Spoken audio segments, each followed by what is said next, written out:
It was just after 7 p.m. on a quiet Tuesday evening in Atlanta. The sun had just dipped below the horizon, casting a soft orange glow through the windows of a small, two-story townhouse on the east side of the city. Inside, Tamika Johnson, a 34-year-old law student, was winding down after a long day of studying constitutional law for her finals. She had just brewed a cup of tea and curled up on her couch with her laptop when a sudden, loud, aggressive knock shattered the silence. Bang! Bang! Bang! Police! Open up! Tamika froze. Her heart skipped a beat. Her eyes darted toward the door. That voice was not a neighbor, not a delivery person. It was law enforcement. And they weren't asking nicely. Her mind raced. What do they possibly want? She hadn't done anything wrong. She had no criminal record, no legal trouble, no complaints from the building. Rent? Paid. Noise? Never. But the knock came again, louder this time. Boom, boom, boom. Still holding her tea, she slowly walked toward the door, her instincts screaming at her to stay calm, but alert. She placed the cup down, peeked through the peephole, and her breath caught in her throat. Standing outside were 4 police officers, fully geared up in black tactical vests and utility belts, hands near their weapons, expressions unreadable. One of them even had a flashlight scanning the doorframe. There were no sirens, no lights, and no explanation. Tamika stepped back from the door, her training and studies instantly kicking in. For years, she had pored over cases involving unlawful searches, racial profiling, and police overreach. Now, it was no longer just a paper in class. It was real, and it was happening to her. But instead of panicking, she acted. She reached for her phone, unlocked it with steady fingers, and opened the camera app. She hit record. Every second counted. She walked back to the door, lifted the phone slightly, and said loud enough for the camera and the officers to hear, "I'm not opening the door until you tell me why you're here, and show me a warrant." Her voice was clear, firm, and respectful, but unshakable. There was a pause on the other side. One officer stepped closer and said, "We received a report. We need to check the premises." Tamika didn't flinch. "You can check all you want." From outside, "I'm asking again. Do you have a search warrant signed by a judge? If not, I'm not opening this door." The camera kept rolling. She made sure it was angled toward the door and that her voice was clear. She wanted on record, every word, every tone, every response. The officers exchanged glances. One began speaking into a shoulder radio. Another looked visibly uncomfortable. Meanwhile, Tamika repeated herself. "This is being recorded and uploaded to the cloud. You're being filmed. I do not consent to a search without a warrant." That's the law. The next few moments were tense. What would they do? Force the door? Try to bluff their way in? Or walk away? Tamika stood tall, her heart pounding, but her mind razor sharp. She had no weapon, no backup, no legal team behind her, just a phone, and her knowledge of the law. Little did she know, this moment, this 2-minute clip, would soon explode across social media, viewed by millions, shared by activists, and praised by civil rights attorneys nationwide. Because what Tamika did next didn't just protect her home, it started a conversation the world needed to hear. The officers, caught off guard by Tamika's calm but unshakable stance, tried to take control of the situation. Their voices, once commanding and assertive, now held a note of hesitation. "We received a report. We need to search the premises," one of them insisted, stepping slightly closer to the door. Tamika didn't budge. She wasn't rude. She wasn't aggressive. But she was firm, unapologetically firm. "Show me the warrant," she said again, her voice steady. "No paper, no entry. That's the law." Inside, her adrenaline was spiking, but she held it together. Every word she spoke was deliberate. Every breath controlled. She knew better than to raise her voice. She knew better than to open the door. What the officers didn't expect was this. Tamika Johnson wasn't just any ordinary citizen. She was a final-year law student at Emory University, specializing in civil rights law. She had read hundreds of case studies, watched hours of body cam footage from unlawful police raids, and memorized the language of the Fourth Amendment. She didn't just know her rights. She understood how easily they could be ignored if she didn't defend them. And she also knew that a phone camera was her first line of defense. Tamika angled her phone slightly higher to ensure the front door was in frame.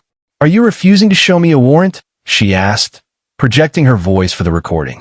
"This is being filmed and backed up to the cloud. I do not consent to any search." Her voice was calm, but powerful. The hallway filled with silence. The kind of silence that happens when someone realizes they're dealing with someone who knows exactly what they're talking about. One officer looked visibly thrown off. Another shifted uncomfortably. Suddenly, the officer closest to the door pressed the button on his shoulder radio. "Yeah, can we confirm the address on the call again? We might have a mix-up here." His voice trailed off, uncertain. Tamika didn't say a word. She let the silence speak for itself.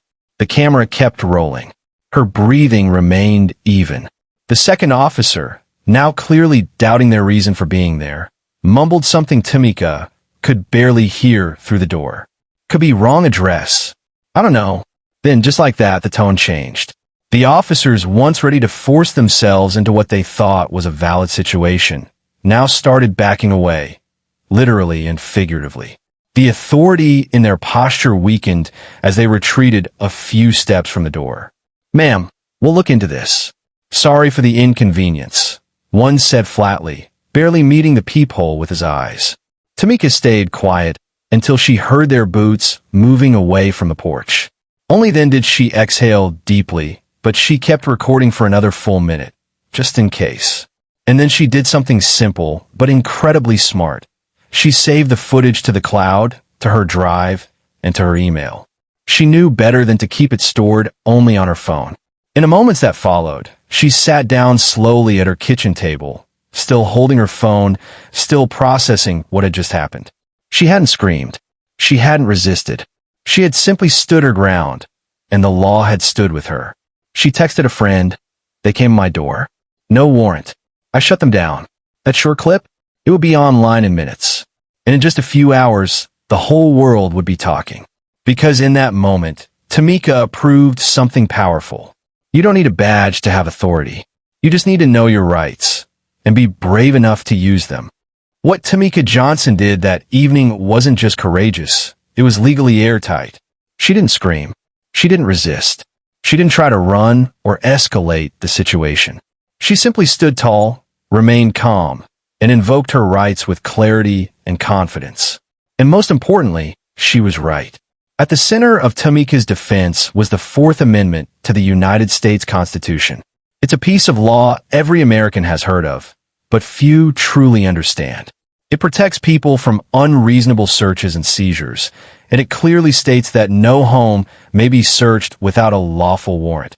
A document issued by a judge, based on probable cause, and describing exactly what police are looking for. And Tamika knew every single word of that amendment like the back of her hand. As a final-year law student focusing on civil rights and criminal procedure, she had studied hundreds of cases where law enforcement violated the rights of everyday citizens, often targeting people of color and low-income communities. She knew the pattern well: knock, intimidate, enter, and search. Many victims didn't know their rights. Others were too scared to speak up, and many ended up arrested or harmed, even when they were innocent. Tamika had promised herself long ago that she would never be one of them. So when those officers showed up at her door without a warrant, she didn't hesitate. She knew what the law allowed, and more importantly, what it didn't. That's why she kept repeating the same phrase like a legal mantra. No paper, no entry. This is being recorded and uploaded to the cloud. I do not consent to any search. Each sentence served a purpose. No paper, no entry, clearly demanded to see a warrant, the legal requirement for entering her home. This is being recorded and uploaded to the cloud, made it clear that she was protecting herself with evidence, and that even if something happened to her phone, the footage would survive. And I do not consent was crucial. Under the law, if a resident gives consent, officers can enter without a warrant. By refusing consent, on camera, Tamika removed that loophole. These weren't just clever words. They were the foundation of her defense. Even if things had gone wrong, even if the police had tried to force their way in, that video would have served as her first line of legal protection in court. And that's exactly why it struck such a chord when she uploaded the clip later that night. The internet responded instantly. Comments flooded in by the thousands. This is how you handle it. Calm, informed, unshakable. Every young person needs to see this. She gave a masterclass on how to deal with police the right way. Civil rights activists shared the video. Lawyers praised her legal knowledge. Law professors even used the clip in class the very next day. Because Tamika hadn't just saved herself from a potential violation, she taught the world a lesson. She proved that knowledge of the law isn't just something lawyers use in court. It's something every citizen can use at their front door. She proved that being calm doesn't mean being weak, and being firm doesn't mean being aggressive. And most importantly, she showed that you don't need a degree or a badge to stand up for yourself. You just need to know your rights and be willing to say, I will not let fear override the law. Tamika didn't just survive that encounter. She turned it into a moment of education, empowerment, and example for millions. Within hours of uploading the footage, Tamika Johnson's video was everywhere. What started as a simple post with the caption, "Know your rights. I just exercised mine," quickly exploded across social media. TikTok, Instagram, Twitter, and YouTube lit up with reposts, duets, and breakdowns of the clip. Lawyers were praising her precision. Activists were applauding her calm defiance. Everyday people were saying the same thing. I wish I knew how to do what she just did. By the next morning, the video had over 2 million views, and that number wasn't slowing down. News outlets picked up the story. Local radio stations wanted interviews. National platforms started calling.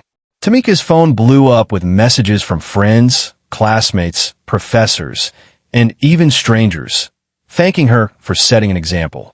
She was invited onto podcasts, live streams, and morning shows to talk about what happened. But Tamika wasn't interested in fame. She saw something more important, an opportunity to educate. Turning a scare into a mission. Tamika realized that the majority of people watching her video were shocked, not just by the police, but by how prepared she was. Many commented that they wouldn't have known what to say or do in the same situation, and that troubled her.